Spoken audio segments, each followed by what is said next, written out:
여러분 안녕하십니까? 이 시간에는 열왕기하 22장 말씀 중심으로 드리겠습니다.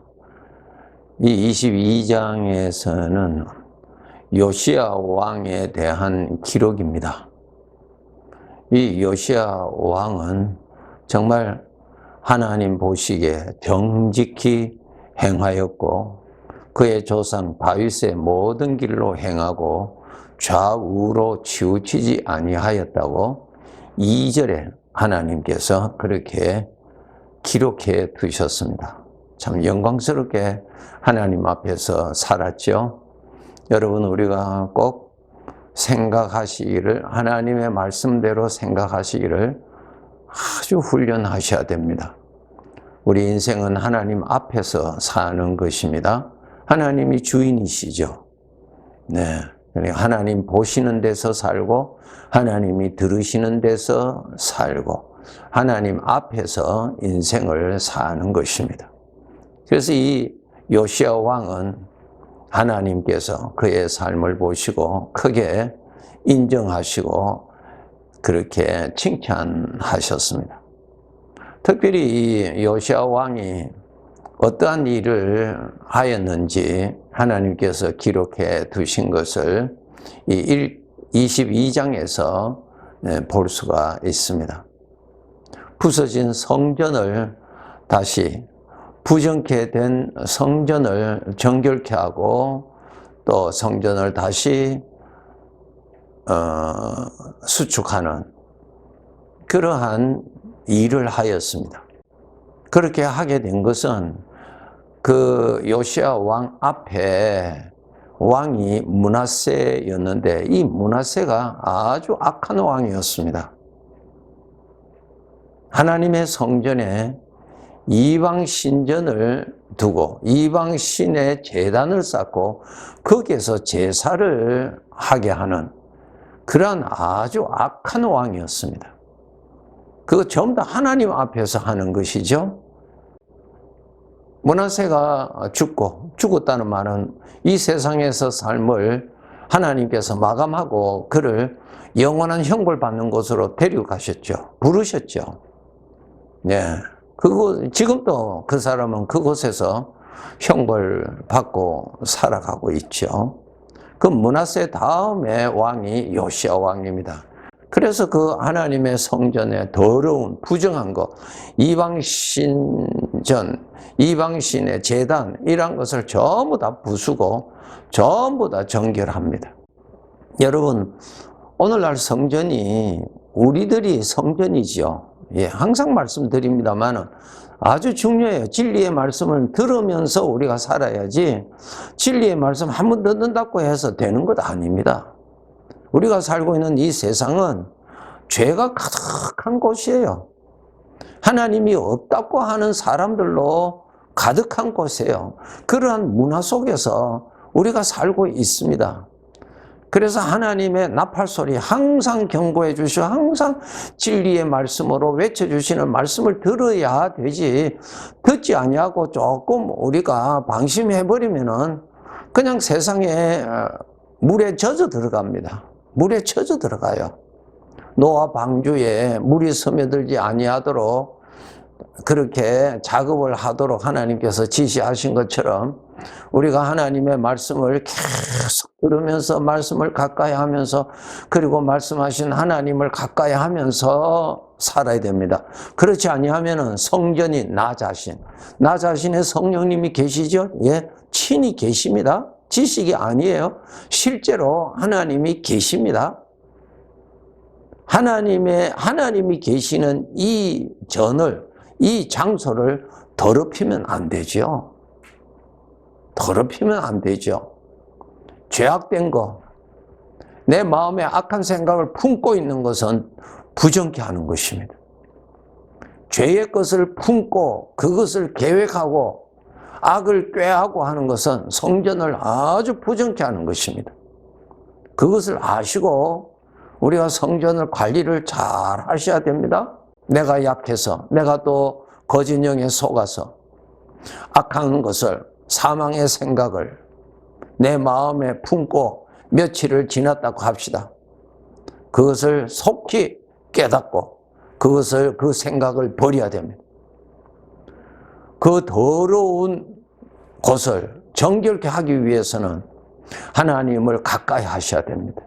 빛을 가까이 하면 어두움이 사라지듯이 거룩하신 하나님을 가까이 하셔야 됩니다. 하나님을 가까이 하셔야 그 악한 생각이 사라집니다. 그렇게 해서 우리가 항상 내 마음에 하나님과의 거리가 멀어지지 아니하도록 항상 가까워지도록 노력하셔야 됩니다. 그래야 이 성전을, 이 부정함이 가득한 이 세상에서 이 성전을 우리가 지킬 수가 있습니다. 22장 8절, 10절, 11절에 보시면은 율법책을 발견했습니다. 율법책이 뭡니까? 하나님의 말씀이죠. 하나님의 말씀을 발견했습니다. 요시야 왕이 그 말씀을 듣고 하나님께서 기록해 놓으신 그 말씀을 통해서 오늘 또 말씀하시는 하나님이시거든요. 그 말씀 앞에서 요시야 왕이 회개합니다. 옷을 찢고 하나님을 멀리한 죄를 깨닫고 하나님의 뜻을 알고 회개하고 백성들이 죄를 버리고 하나님께로 돌아오도록 그러한 일을 합니다. 놀라운 일이지요. 성전 안에는 하나님의 말씀이 살아있어야죠. 살아있어야죠. 하나님의 말씀이 살아있어야죠. 그런데 말씀 앞에 하나님의 말씀은 살아있지 않냐고 사망의 생각이 살아있어서 주인 노릇하고 사망의 생각이 성전 안에서 잡음을 일으키고 그렇게 하면 안 되죠. 하나님의 말씀이 살아있어야 돼요. 하나님의 말씀. 하나님의 말씀이 살아있다는 말은 우리가 하나님의 말씀을 우리가 읽지요, 우리가 듣지요. 그럴 때에 성령의 감동이 일어나야 돼요. 성전에는 하나님이 계시거든요. 그 하나님이 기록한 말씀을 통해서 역사하시고 그 말씀을 통해서 말씀하십니다. 하나님이 말씀을 하셔야 내 마음에 감동이 일어납니다. 성령의 감동이 일어난다고요. 여러분, 죄의 감동이 일어나는 거 우리가 너무나 잘 알잖아요. 욕심의 감동, 악한 생각의 감동이 일어나잖아요. 이 성전에는 하나님의 성령으로 인하여 내 마음이 감동이 일어나야 돼요. 그것이 성전 안에 말씀이 있는 것입니다. 말씀이 살아있습니다. 오늘날 안타까운 것은 하나님의 말씀을 읽고 듣고 하지만은 귀로 듣고 그냥 그것으로 마치고 마음에 감동이 일어나지 않습니다. 하나님의 음성으로 나타나야 되는데 그렇게 나타나지 아니하면 안 되는 것입니다. 정말 안 됩니다. 왜 그럴까요? 하나님하고 마음이 멀리 있어서 그래요. 하늘에서 내리는 비를 자주 받아야 굳은 땅이 부드러워지고 하늘에서 내리는 비를 자주 받아야 그 굳은 땅에서 주인이 원하는 생명이 나타나듯이 우리 마음은 하나님의 밭이거든요. 고린도전서 3장 읽어보세요. 하나님의 밭이라고 그랬어요. 그런데 내 마음이 굳어져 버리면 생명이 나타나지 않아요. 하나님의 말씀에 감동이 일어나지 않는다고요. 반대로 죄악된 감동은 쉽게 일어난다고요. 므낫세 왕으로 인하여서 하나님의 말씀이 없어져 버렸잖아요. 우상의 소리, 하나님을 대적하는 사망의 것으로 가득했던 그 성전을 요시야를 통하여서 하나님이 정리하시는데 그 성전 안에 율법책을 하나님의 말씀을 발견했다 그랬습니다. 그 말씀을 이 요시야 왕이 듣는데 가슴을 찢고 옷을 찢고 회개했다 그랬습니다. 왜 그런 일이 일어났을까요? 말씀하신 하나님이 그 말씀을 통해서 그 왕에게 친히 말씀하시니까 마음이 찢어진 거죠. 마음이 그에 대한 반응이 일어납니다. 오늘날도 똑같습니다. 여러분, 하나님의 말씀을 읽을 때에 성령께서 역사하셔야만이 그 말씀이 내 안에 살아있게 되는 것입니다. 우리가 이 세상을 살아가는데 이 성전 안에는 하나님의 말씀이 가득하도록 여러분 하셔야 사망의 생각들이 이 성전 안에 쉽게 못 들어오지요. 못 들어와요. 그런데 하나님의 말씀은 없고 들은 지식만 있고 살아있는 말씀은 없고, 그러면 그 성전 안에 사망의 것이 쉽게 들어와 버립니다. 그러면 안 되죠. 성전이 하나님의 집인데 하나님의 말씀이 있어야 되잖아요. 그 말씀을 통해서 하나님이 말씀하심이 계셔야 정상적이죠. 그러기 위해서는 반드시 하나님을 가까이 해서 하나님이 가득히 채워지도록 우리가 그 수고를 게을리 해서는 안 됩니다. 늘 하나님을 가까이 하셔서 내 마음에 하나님이 늘 가득히 채워지도록. 마태복음 4장에 보시면 예수님께서 사람이 떡으로만 살 것이 아니라 하나님의 입에서 나오는 모든 말씀으로 산다. 하나님의 말씀을 떡이라, 양식이라 그랬어요. 배가 고플 때 우리가 음식을 먹으면 힘이 나잖아요. 그런데 음식에 대한 지식을 아무리 많이 알아도 힘이 전혀 나지 않습니다. 음식 자체를 먹어야 힘이 난다고요. 일어날 수 있다고요. 하나님의 말씀이 양식이라 그랬어요. 하나님의 말씀을 우리가 많이 듣지만은 아무런 힘도 없고 즐거움도 없고 기쁨도 없고 그냥 말씀을 듣기 전이나 들은 후나 같다면은 그것은 정상이라고 할 수 없지요. 하나님의 말씀이 영의 양식이라고 하셨는데요. 하나님의 말씀을 듣고 내 마음이 용기를 얻고 슬픔에서 벗어나고 피곤해서 벗어나고 하나님을 기뻐하고 하나님을 즐거워하고 이러한 능력이 일어나야 되지요. 그러기 위해서는 성령의 역사가 일어나야 되는 것인데 이것이 전부 다 내 마음이 하나님을 가까이 할 때 일어나는 현상입니다. 하나님을 가까이 하셔야 돼요. 평소에 기도를 통해서 하나님을 가까이 하고 평소에 하나님의 말씀을 통하여서 내 마음이 하나님을 가까이 갈 때에 이러한 역사가 일어납니다. 이거 우리가 반드시 해야 돼요. 하나님의 말씀이 양식이라고 했는데 오늘 우리들의 삶이 얼마나 피곤합니까? 이 피곤한데 그대로 방치해두면 신앙생활 못해요. 피곤해서. 그러면은 피곤하면 어떻게 됩니까? 그대로 방치하면은 아말렉이 공격해서 쓰러뜨리죠. 사망의 생각이 나를 지배해버려요. 어떻게 하면 성령님이 역사하시는가? 사모가 뭡니까? 그만큼 내 마음이 하나님을 가까이 하는 것입니다. 하나님을 가까이 하기를 노력하세요. 하나님을 가까이 하도록 노력을 하세요. 노력을 하세요.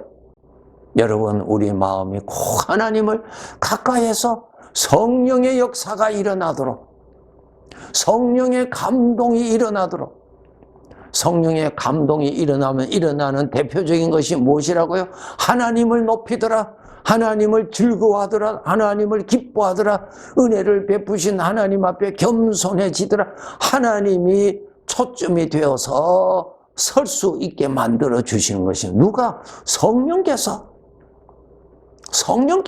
여러분, 성전에 누가 중앙에 계셔야 돼요? 하나님이 계셔야죠. 내가 있는 것이 아니죠. 그 성전에 누가 찬양을 받아야 되겠어요? 누가 영광을 받아야 되겠어요? 내가 아니죠. 하나님이시죠. 하나님을 높이고 하나님이 하신 은혜를 볼 줄 알고 하나님의 은혜를 베푸신 하나님 앞에 영광을 돌리고 그분의 이름을 높이는 것이 성전에서 나타날 수 있는 거룩한 역사지요. 오늘날 성전이 되는 나 자신에게 우리가 더 하나님을 가까이해서 더 성령의 역사가 일어나도록 엘리야의 시대를 마감하고 그 다음 엘리사의 시대로 넘어가는 과정에 아주 특이한 것을 하나님이 기록해 놓으셨죠. 이 엘리사에게 성령의 역사가 일어나야 된다는 것을 너무너무 그가 깨닫고 성령의 역사가 일어나기를 그렇게 사모했습니다. 엘리야 스승을 떠나지 아니하고 계속 따라갔습니다. 왜 따라갔을까요? 성령의 역사가 자기 자신에게 일어나기 위해서 사모했습니다. 사모했어요. 이와 마찬가지로 우리가 여기에서 이제 만족하다, 여기에 머물러 있으라, 이 정도면 된다, 거기에 머물러 있으면 안 됩니다. 더 이전보다 더 내 마음을 다하여 하나님께 가까이 가고, 가까이 갔을 때에 성령의 역사가 이전보다 더 많이 일어납니다. 더 감동이 일어난다고요. 우리는 성령으로 사는 사람이거든요. 우리가 성령으로 거듭났잖아요. 성령의 말씀이 더 선명하게 들리도록 하나님을 더 가까이 가셔야 되고, 성령의 감동이 더 많이 일어나서 담대함이 일어나고 거룩한 평강과 기쁨이 솟아나도록 하나님을 가까이 하셔야 되는 것입니다. 이 점을 여러분 잊지 마시고, 오늘도 내일도 있는 힘을 다하여서 내 마음이 하나님을 더 가까이 가서 성전이 파괴된 모습으로, 부정케 된 모습으로 있지 아니하도록 거룩한 성전으로 그렇게 보존되도록, 그래서 주인 되시는 하나님이 영광을 받으시고 하나님이 기뻐하시는 성전으로 우리가 하나님 앞에 있어야 될 것입니다. 이러한 신앙생활 하시도록 결단하시고, 하나님께 가까이함이 내게 복이라, 너무 잘하시는 말씀이죠? 예, 그렇게 우리 노력합시다. 네, 감사합니다.